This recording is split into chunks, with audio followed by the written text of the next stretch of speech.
कल रात 31 दिसंबर को मनोज के सभी दोस्त मनोज के घर आए हुए थे। कम से कम 10-12 दोस्त थे। सभी लोग न्यू ईयर का सेलिब्रेट करने वाले थे। 12:01 होने का इंतजार कर रहे थे।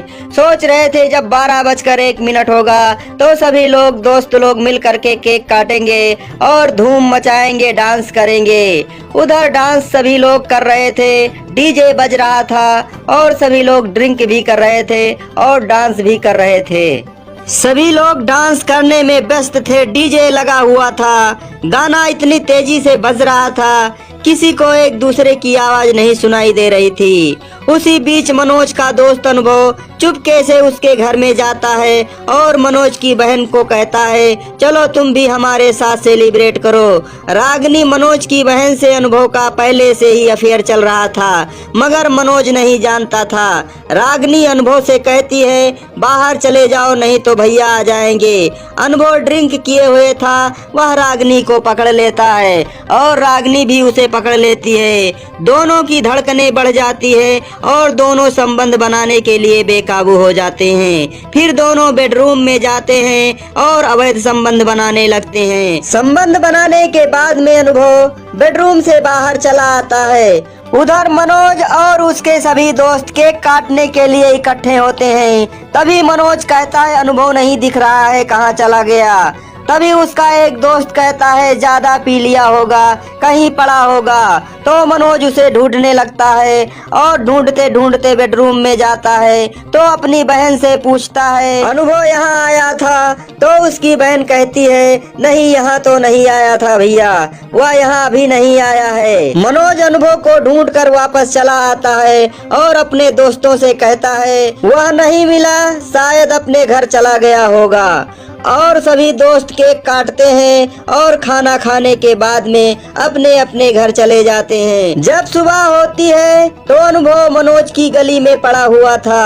उसके घर वाले देखने जाते हैं तो वह मरा पड़ा हुआ था। उसके घर वाले देखकर डर जाते हैं और सोचते हैं, अब क्या बताएं, किसको क्या बताएंगे, यह तो मेरे घर रात में आया हुआ था। उधर मनोज अनुभव की बॉडी को छुपाने की तरकीब सोचता है, मगर फिर यह सोचता है, कभी न कभी पुलिस को पता चल ही जाएगा, तो क्यों ना मैं पुलिस को ही बुलाकर बता दूं कि इसे किसी ने मार दिया या ज्यादा ड्रिंक के कारण मर गया। ऐसा सोचता हुआ मनोज पुलिस को फोन करता है। मौके पर पुलिस आ जाती है और पूछताछ के लिए मनोज के सभी दोस्तों को बुलाती है और एक एक दोस्तों को अलग अलग ले जाकर पुलिस पूछती है। सभी दोस्त एक ही बात बताते हैं कि साथ में था, ड्रिंक भी किया था, केक काटने के समय गायब हो गया।